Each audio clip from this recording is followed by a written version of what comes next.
Hey, everybody, Carm Capriato, Remarkable Results Radio in Amelia Island near Jacksonville. If you've not been here, this is a huge, huge place. I mean, the beach is right over there, but I have never seen it yet. When I come to these events, I work my butt off, probably like you, Cecil, right? Go. We're at the Institute's Summit 2025. We are theinstitute.com. Thank you to Cecil and Kent for having us here. The theme, Stand Out. And it's actually been the entire, everything that's happened here, all the keynoters, all the breakout sessions, and some of the best shop owner leaders ever. And I'm so impressed with them. So thank you for this. A word from our sponsors. More than 16% of light-duty vehicles on the road are EV and hybrid. Is your shop ready to safely and properly service them? Get your shop trained and equipped to service hybrid and EV vehicles with Napa Autotech's innovative EV-ready Level 1 high-voltage awareness and maintenance training. Hey, let's face it, your shop management system is the most critical tool in your shop, and Napa Trax will move your shop into the SMS fast lane with on-site training, 6 days a week support, and local representation. Find Napa Trax on the web at napatracs.com. Hey, I'm back with Cecil Bullard, the CEO of the Institute. I saw your speech on the first day. You knocked it out of the park as usual. But I brought Cecil in here maybe to talk a little bit about the industry, but to find out a little bit more about him. What do you do for fun, Cecil? Work. I knew you were going to say that. Why did I know that? I like woodworking. So building furniture, wood's interesting because it's not metal. And that's cool. Yeah. I love my family. So spending time with my grandkids, and my dad did not build relationships with his grandchildren. And I just thought that was really important. So I try hard to do that.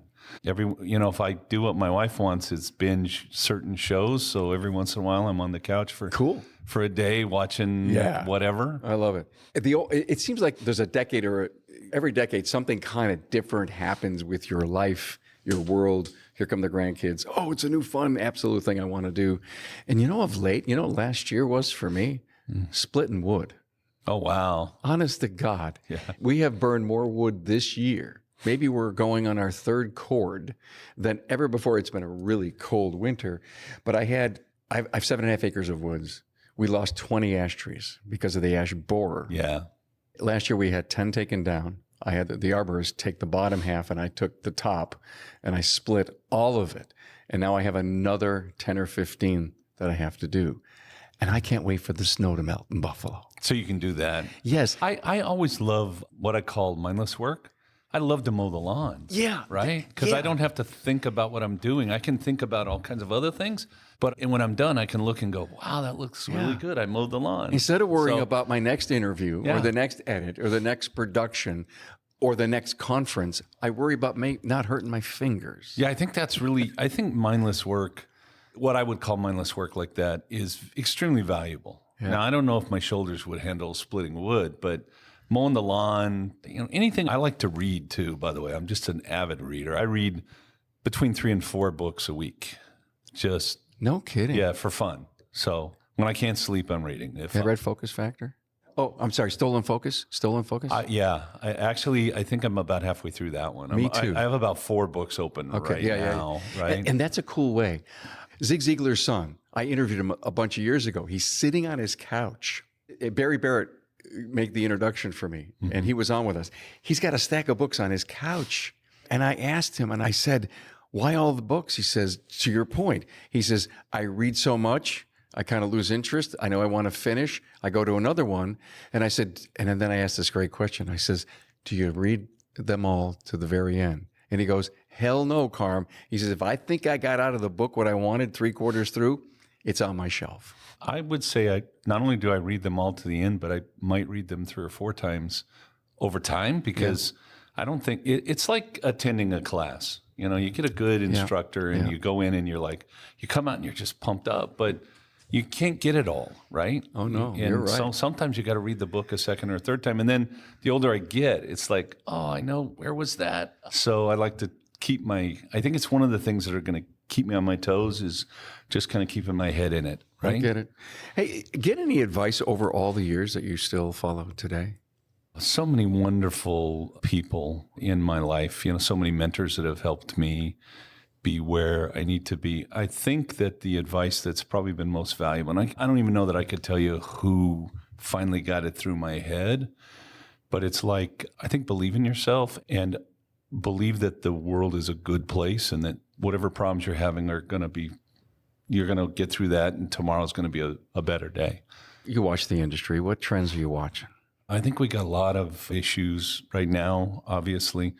Technology is changing the vehicles. So self-driving cars are going to be, they're going to be here at some point, and whoever owns the self-driving cars. So just had some conversations. One of the things about events like this, you get to talk to a lot of different people in the industry, and you have companies that are trying to buy up the Ubers and the et cetera, because like Ford would love to buy Uber, and then they get to sell Fords to all the Uber drivers, and then Ford controls where all the Ubers get fixed. And so I think right now the manufacturers, the issues with manufacturers struggling so hard in their service centers is driving them to think of other ways to control market. And one of the ways they're going to try to control market is to buy market share. So, and then you have millennials and what we got Z-Gens.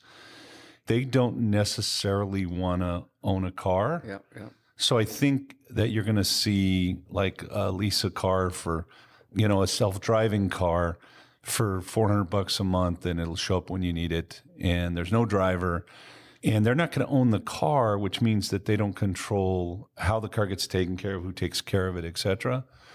I think there's going to be some real challenges there for whoever may buy that and make that happen. But I think there's real opportunities. But I think that individual shops, I also see the separation of Specialists, yeah. and the mechanic. Yeah. Okay. Mechanical specialists, technology No, specialists. I mean, we still have mechanics. We still have shops that are not educating. They're not training. I can get by just enough. I think we still have people that are pirating software instead of investing and training and looking at what's going to come up in the next 5 or 10 years that I need to know. And I think we're going to see a lot of shops close. You also have to think about BlackRock and the other two major private equity companies that own 87% of everything today except for automotive. Yeah. They're coming in, like it or not. Yeah. And I think that with the advent in technology, with the changes, if you can't afford to pay your people well and run a really profitable business, that you're going to get out of the business, you're going to sell, you're going to have to. There's no way. To your point, Wall Street Fortune, I've seen some articles come out in the absolute observation of what's going on in the service side of the business. Thank you for that. Any secrets to time suck? We just seem to sometimes mindlessly not pay attention. I think when you're all of us, it's funny because Kent was just diagnosed with ADHD. I've had it my entire life. And you have these strategies that you do. I have lists of things, and Kent has his lists and et cetera. What happens if you're not planning your time, then all of a sudden it's the end of the day. You didn't get done what you wanted to get done. So for me, one of my secrets is I keep a pad. I write things down. I make adjustments to that. There are things that fall off the list. And I think when you're teaching like the kind of high energy ADHD or D type personality people that we have, we want to be in charge. We want to take charge. We want to do everything, but you just can't. If you put the list together and then you go through the list and you say, should I be doing this, right? Am I the only one that can do this in my company? And if I am, then I better find somebody else or teach somebody else. Is this something I really want to do, right? Is this something I hate to do? Is this something I should be passing on to someone else?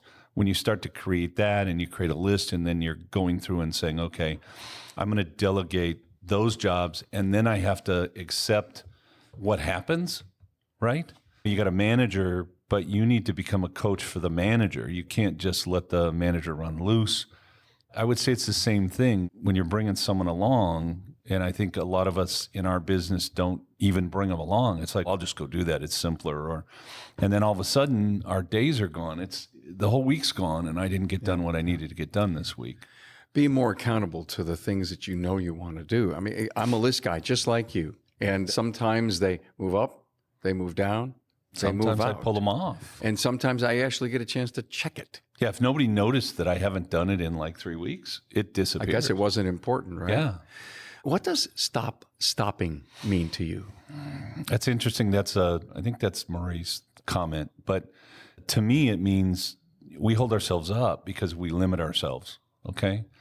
And so I don't want to limit my company. I don't want to limit my people. I don't want to limit myself. And so there are things you should stop, right? If you're consciously determining your life and your business, making those conscious decisions, which means you have to stop in the morning every day and go, I need 15 minutes to go through my list. And that's a valid stop. Yeah. But if you're allowing everything else to get in your way, then why are you? If that thing that's on your list is that important, why are you stopping yourself? Yeah. What's holding you back? Those are the words I was just Right? thinking of. And I think you really need to say, okay, why am I not doing this, or what's holding me back? We, as humans, we do this weird thing where if we don't understand something, or if it's really tough for us, we don't have a lot of experience in it, we distract ourselves. And to me, stopping is stop distracting yourself, right? Perfect. Yeah. It's the right answer. Yeah. Are you going to get it done or not? Because if that's not something that is of that kind of value to you,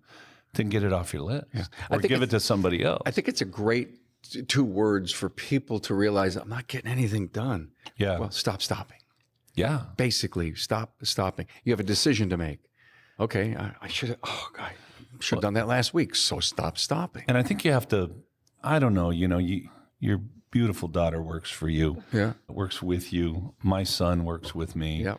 And I'm the D personality. I'm the guy that's like the driver who thinks I should do it. I can do it faster. I can do it better. Is blah, Kent blah, blah. a D? Is Kent a D? He says he is. Okay. But he's got really strong C in him. He does. Yeah. So if he is a DC, which is probably his personality, around me, he's more C than D.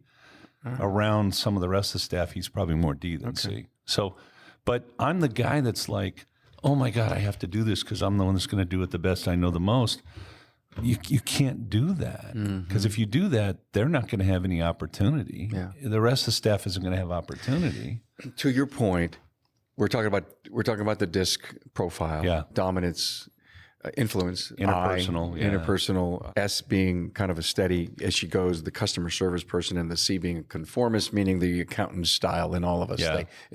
A has to go before B. Controller. Yeah, exactly right. Oh, one day, let me tell you the story about me losing my mind. Never mind. Your mind. On a high C. Yeah. Yeah. I'm an ID, okay? D and I are above the line. Yeah. And everything else is below.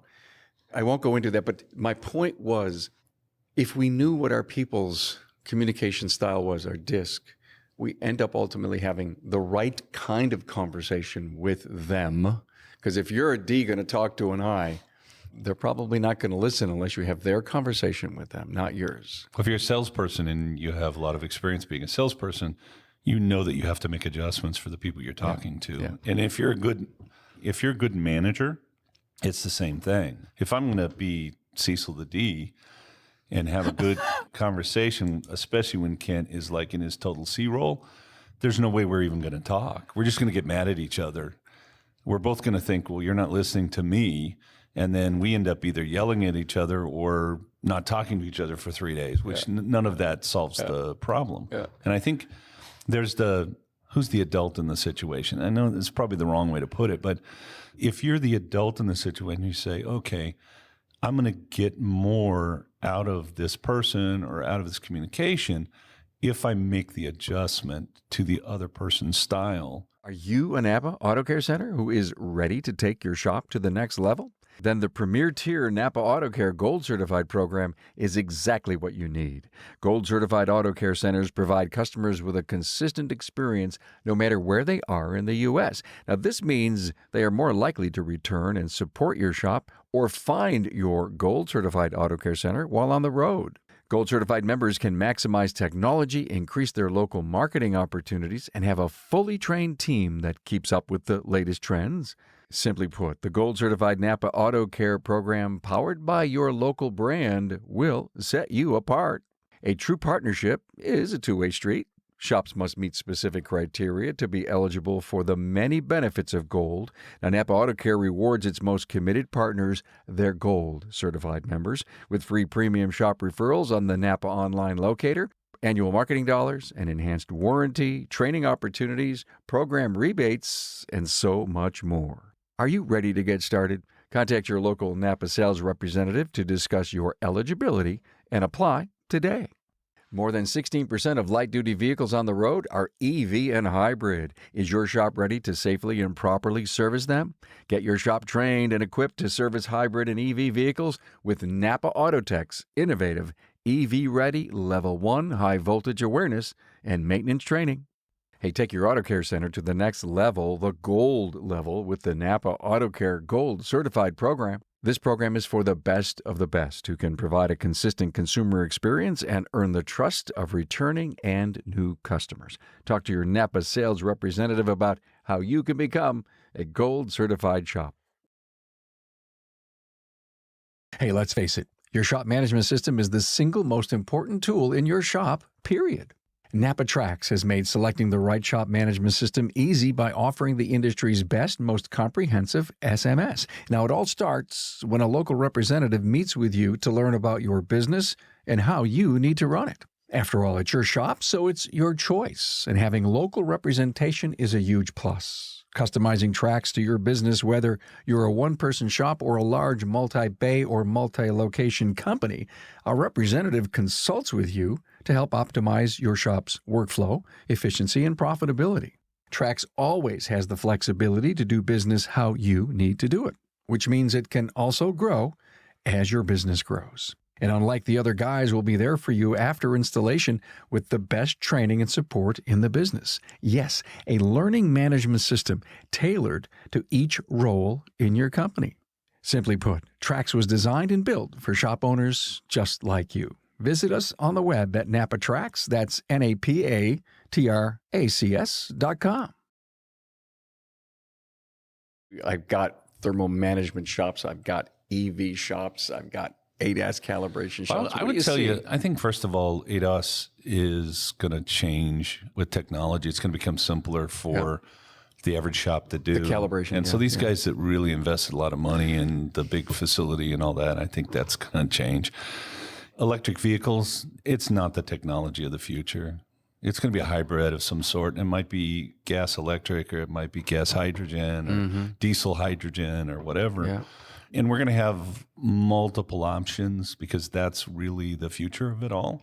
You know, specialty shops, I thought we would be almost all specialty shops by now. I mean, 20 years ago, it's like, oh, we're going to have the BMW shops because the equipment's getting so expensive and you got to have specialty training for all of that. And we certainly, I think, have more of it now. But I don't know that the generalist is ever going to go away because it solves a problem for a certain part of the population. Because, and why I semi-agree with you, is that in my house, I've got one of each. Yeah. And why do I want to have 4 or 3 different relationships out there? No, and it's harder. It's like, okay, if I trust Cecil or if I trust Carm, that's where I want to go. That's where I want to go. Right. You're my place. And so, hey, Carm, I know you work on my whatever, but can you work on my whatever? And the answer is, yeah, if I can make it work, if I can make it pay, then yeah, I'm going to do it for you. I don't want you going anywhere else. So you can, there's a little part of me that's like, oh, he might really like them better than me. You mentioned Blackstone earlier, private equity. I mean, you got your finger on the pulse of this. I know you do. Yeah.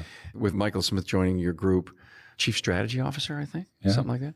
He's become a great friend of ours, and we love to hear him talk. We like him. Yeah. Yeah. So. Just sit back in the room with Michael, and you'll get like a million words coming at you. Yeah. Imagine it's hard for me to talk when Michael's involved. Cecil Bullard has a hard time getting in the conversation. Really? Oh, yeah. I just spoke to him before you. I did pretty good, I think. Did you? Okay. I think I held my own. You'd be proud. You'd be proud. Yay. I can't wait to hear it. I love Michael to pieces. I mean, if you get to know that guy, he has got a heart the size of China. Oh, my God. And he cares, and he is so freaking smart. I mean, and I keep going. Oh, no. He's wicked smart. Yeah. That's what they say, right? Wicked. Yeah. He's wicked smart. Wicked smart. Wicked smart. And, but I keep telling him, man, you got to slow down a little for the rest of us, just for the rest of us. Oh my God. Just a little. I will feel comfortable saying that to him Yeah. next time. Because I want to hear everything he has to say. Yeah. But a lot of times, like what I do for a living, it's a two-way. And It has to be. It's right? got to be Yeah. a two-way.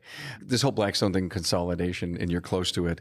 There's so much talk about it. I mean, think out 5 years from me and tell me where you think it's headed. Eventually, especially with like self-driving cars, if companies like Ford end up being the provider for the self-driving cars and whatever Uber is going to be in the future. And they steal that car park. Yeah. We're going to have a little bit of a hurt. And by the way, if private equity wants to come into our industry, we're not going to keep them out. Right. Okay, whether we like it or not. And, if you and I go back, say, when we met 8 years ago, Yeah.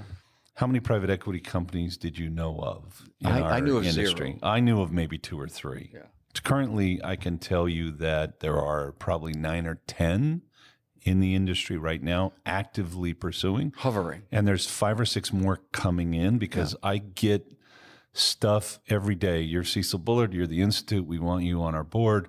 We're a private equity company. We're going to come in and consolidate and, pay you a bunch of money, blah, blah, blah. And so I think we're going to see a consolidation of the industry, whether you like it or not, which there's really good news about that and bad news. So I think one of the words is opportunity. Yeah. Because right now, the average shop goes at about 2.8x EBITDA. So if I made 100,000, I can sell for 280,000 plus assets. But my assets are only worth 20 cents on the dollar. So my old equipment, 20 cents on the dollar, my cars, 20 cents on the dollar, et cetera. Yeah. And my computers and other stuff here, they're not worth anything. And the tools are really not worth anything, maybe 10 cents on the dollar. Isn't that the toughest part for any shop owner to have to overcome? Wait a minute. Do you know how much my toolbox? I had a $200,000 toolbox. Yeah, and you want to pay me $1,000 for Yeah. it? And how about that? 5 years ago, I just bought that road force balancer. When I finally realized I wasn't going to work on cars anymore at all, I gave my tools to a friend who has a shop that needed the tools.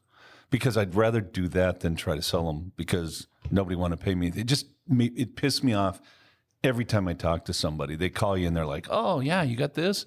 It's a $500 wrench set that I might pay for Snap-on," and they're like, "Oh, I'll give you $15 for it." And it just was like, I'd rather take them all and dump them in the ocean than do that. So I give my toolboxes away. Yeah. I give all my tools away. I mean, I have enough now that like if I need a wrench or something like that, I have it. Yeah. But I don't worry about that at this The point. best assets that any shop owner has to sell is his property with the building on it if he owns it. And so 2.8. I just testified in a court case last week. I got another one next week about the value of shops and 2.8 is the multiple on top of the EBITDA. It's just that's average. A lot of people. Average at the moment. A lot of people don't know that, but go ahead. Yeah. But with private equity coming in, the value of a well-run shop. Now, by the way, the multiple, Can let's be say higher. 3 years ago, Was would have been between 1 and 4. Okay. So the best run shop in the world where the owner's not involved and there's a manager and the business has been growing for 3 years and it's net 15% plus and blah, blah, blah. No bad check marks. 4 times EBITDA, right? Yeah. And so, but average 2.8. Yeah. Well, now with private equity coming in, some of the private equity companies have kind of learned their lesson because the first guys that came in, they went to buy crappy shops because they didn't have to pay for them, right? So I could buy it at a 1X. I could buy that shop for $100,000, or I can buy that shop for $200,000, and the owner will carry 150 of it. And they got nothing though. Right. And then they bought a bunch of crap and then it was crap. And now they've learned their lesson and they're coming in, they're saying, I don't want a crappy shop. I want a shop that runs well. Yeah. And that is organized well, et cetera. And that's kind of what Michael is kind of doing in our company, is trying to get that, be the evangelist for that word out there. I love that word. But now you can get 5X, and I even know some guys getting 6X for a shop that's well run because private equity wants the business. And if you've got a 20% net in your shop and you've done that 3 years in a row and you're not the player and et cetera, and you're checking all the boxes, I could get a 5 or a 6X for a single shop that maybe net 300 grand. Yeah. So now I have $1.5 million Right. instead of 700,000. Right. I've almost doubled my what I have. Yeah. But there's another part of it too. If we go and put together a bunch of those shops, like guys that have 2 and 3 or 5 and 7, and we put them into a platform that we then present, we can get 10, 12x. Yeah, exactly. So the opportunity is amazing right now. And I think, hang on, I got to say it. There's a bunch of shop owners, when they hear M&A or they hear private equity, they're like, wow, those rotten SOBs. You know, they are. I'm sorry. All they care about is money, but they're coming in our industry. They're coming in our industry hard.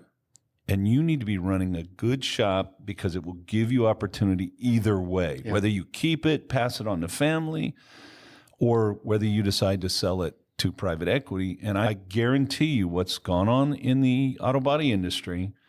Oh, yeah. We're 12 years behind them, and private equity is much more aggressive right now than they've ever been in our industry, or they ever were in auto body. And this is going to happen relatively fast.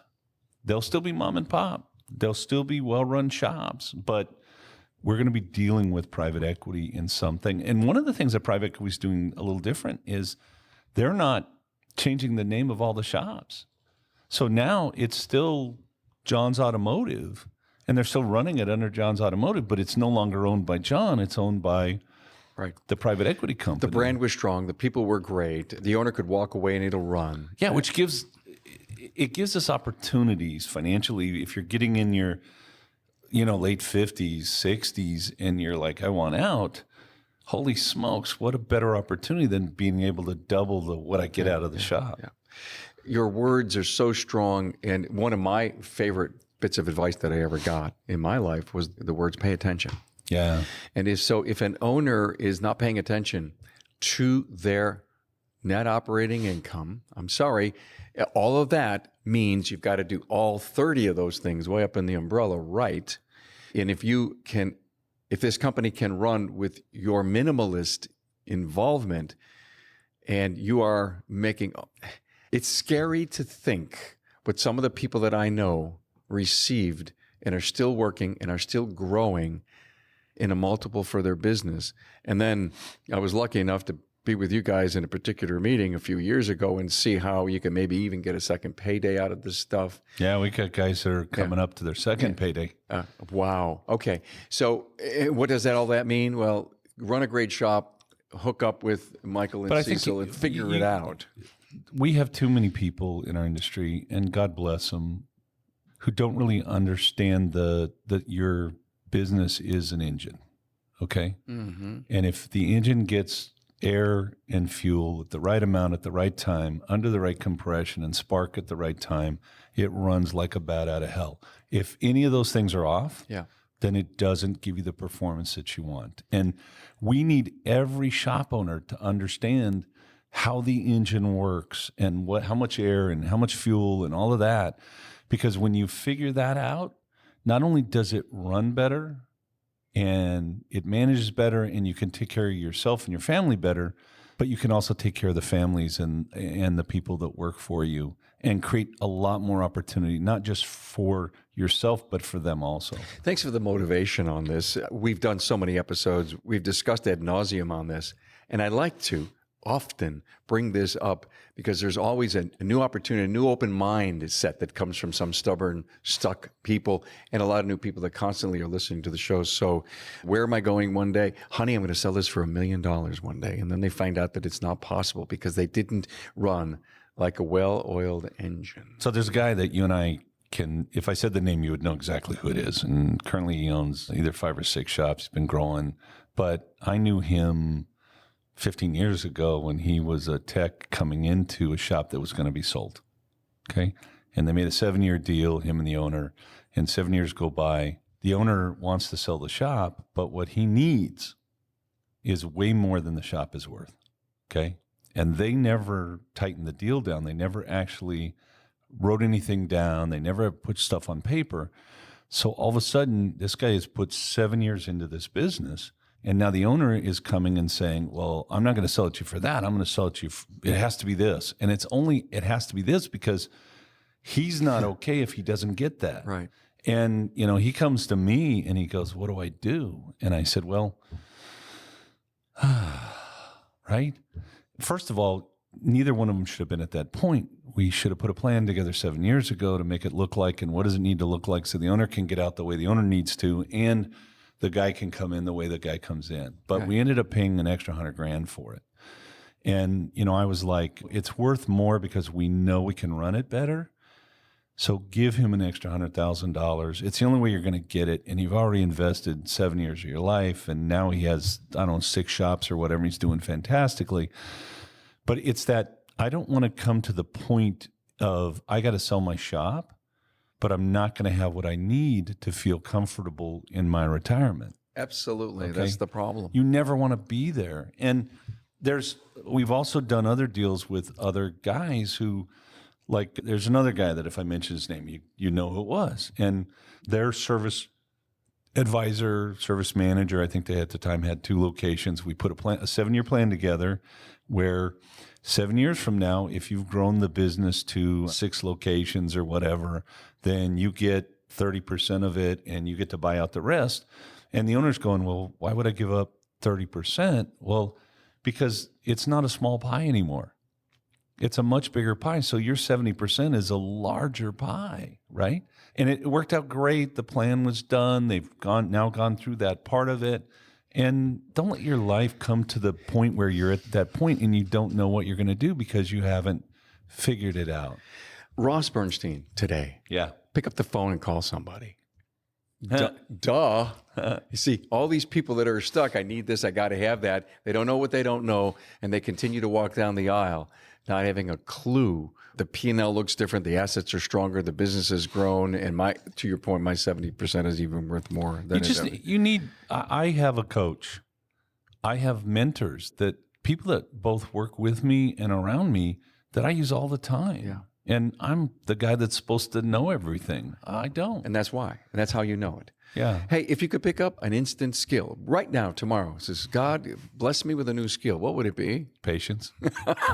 Well, that came right away. Although I make a joke all the time. I have not learned patience. So if I'm at the grocery store and I'm in that line where I'm always in that line, I'm like, God's trying to teach me patience, and I haven't learned it. If I'm I don't know if I'm checking into the hotel and it ain't going the way I want, I'm like, God's trying to teach me patience. I haven't learned it. And I make this joke about I need to not learn patience, because if I do, then I've got everything I'm supposed to, and then God's going to pull me from the earth. So I want to be here a while longer, so I'm not going to learn patience yet. We all have a dark side. Kind of a joke. But I think the slowing down a little bit and trusting with management, the people around you, can really change the game. I've had to do that in the Institute in order to grow the Institute. I've realized that my lack of skills in certain areas will hold it back if I don't use other people and allow other people to have some freedom to do what needs to be done. Those early decisions, were they painful? Oh, are you kidding me? I'm still paying for many of the early decisions, right? Yeah. Because I made them without enough information, or because I was too forceful. Was it impulse? Whatever. Impulse? Oh, I think I'm extremely impulsive. Okay. Obviously, with the deep personality, you're like, oh, I don't need any information. Yeah, I can do that. Let's go. I would tell you right now, if you ask Kent, what's the worst thing about your dad? He's like, oh, there's a hill. Let's go take it. Doesn't look back and see how much ammo, how many people are following. What's the path? Kent wants to plan it out. Are we coming down? Is there a path? What if we run into resistance? I mean, anyway, I don't mean to digress in that. So patience. If you could send a message to yourself, your younger you, just to say 15 years ago, what would you say to the younger Cecil? I would say it's going to be fine. Wow. Okay. Just because everything that happens, like you have this thing that happens and I shattered my ankle. I spent 2 years in a wheelchair, 7 surgeries. And during that time, it was the end of my life. Okay. But because of that, I was able to go back to college, get a couple of degrees. I now have the Institute. It's going to be fine. If it doesn't kill you, it's going to be fine, right? If I had calmed down sooner and been a little more patient, I think that I would live a lot longer and have a much happier existence. Even today, now, when something happens that's like, my first reaction is like, I want to kill somebody or, whatever. I'm like, okay, take a couple of deep breaths and it's not the end of the world. No. We'll make it through there, right? You had all the money in the world, gold piled in rooms at the house. What would you buy? Happiness I would buy security for my family, children. I don't need anything else. I'm not rich, but I am wealthy enough at the point that if I need something, I can go buy it. Got it. So and I don't need, why would I want $25 million? Well, okay, that might buy security for my family and infinitum, but also we're finding out that, third generation wealth destroys people, frankly. Yeah. So I don't know. I don't need a boat. I don't need a motorcycle. I don't, if I need a new pair of Levi's, I'll go get a new pair of Levi's. More time, but you can't do that, right? No. That's the one thing, right? You can't buy time. You kind of can if you're smart. You're putting people in place. It might cost you money. No, but you're putting people in place to do the things that you don't want to do, right? Yeah. So in a way, you can maybe buy time, but it's not more time than you have on the earth anyway, right? I have one more question. I so loved this off the charts candid Cecil Bullard thing. Thank you for coming in here at the Institute Summit 2025. One thing that you've done that no one knows. I always think of the bad stuff, so we're not going to talk about that. Whoa. No. Oh, dude. Never. We all have our warts, and we don't want anybody to see them, and that's fine. That's what they call them. I'm a pretty open book. I love my family. I love the industry. I've gotten lots of calls from people that have said, hey, Cecil, someone needs help, or, and I almost hate to say this here because then all of a sudden I'm going to get a bunch of emails, but I'll give up an hour for anybody in this industry that wants to talk and how can I help you and what direction can I give you? We tried a program a couple years ago where we brought in 6 or 8 shops. I remember that. No pay. Yeah. Most of those shops wouldn't even make their meetings with me. Yeah. And so we killed that because there was no value to it. There has to be an investment on their part. Yeah. But I routinely, if someone calls me and they're like, oh, I really need help, I'm like, okay, well, if you do these couple of things, you're going to be in good shape. And I don't know. I mean, what nobody knows, I'm a pretty open book. Almost played college basketball. Oh, see, that's cool. I had about a 10-inch afro in high school. No. Oh, I had the best afro in the wait a whole minute. high school. Well, wait a minute. That's the best piece of knowledge right there. Oh, I got a picture I got to show you. Would you do that? Yeah, with the 10-inch afro. And I only weighed like 165 pounds. I was 6'4". 6'4" with a 10-inch afro. That puts you at 7 what? Yeah, it was beautiful. It was beautiful. Oh my God, Cecil. I must see that. I also had a ponytail and a mullet at different times. So, yeah. I want a ponytail. I think a ponytail, like with the white hair and everything, great. I've seen guys with that. Yeah. I mean, I don't know. My wife wants me to grow a ponytail. I don't have the patience for it, so no, it probably won't happen. But I tried a few years ago. And as my hair kept continuing to grow, Cecil, it didn't get long. It just kept getting more and more bushy. You were going to have an afro. Yeah, I know. It was getting so bushy that when I put on a hat, it would all just stream out. But it wasn't long enough to put any kind of tail anywhere. Yeah, I probably had about an 8-inch ponytail at the time, and then I got rid of it. All right. Long time ago when the kids were small. Completely different view of you. Yeah. And the other thing is that you probably don't know is that I'm not supposed to be in the automotive industry. This is never where I was supposed to be. My dad didn't want me here. I didn't want to be here. Yeah. I ended up here. And there was a point in time where I decided wherever I'm going to be, I'm going to try to be the best I can be. And I think everybody needs to make that decision, even if you're only going to be there for a year, because you might find that it's 44 years later and you're still there. Well, it's good that you're here. You're changing a lot of people's lives. I've got so many friends that are part of your group, and they have done incredible things with their business. And it really all flows down to some of the great people you've hired, the decisions that you've made. and Watch- the commitment you have to advance this Watch for a couple announcements in the next 2 months. Ooh. Oh, can't wait. Excited. Cecil Bullard, thanks for being here. Thank you for having me. Thanks.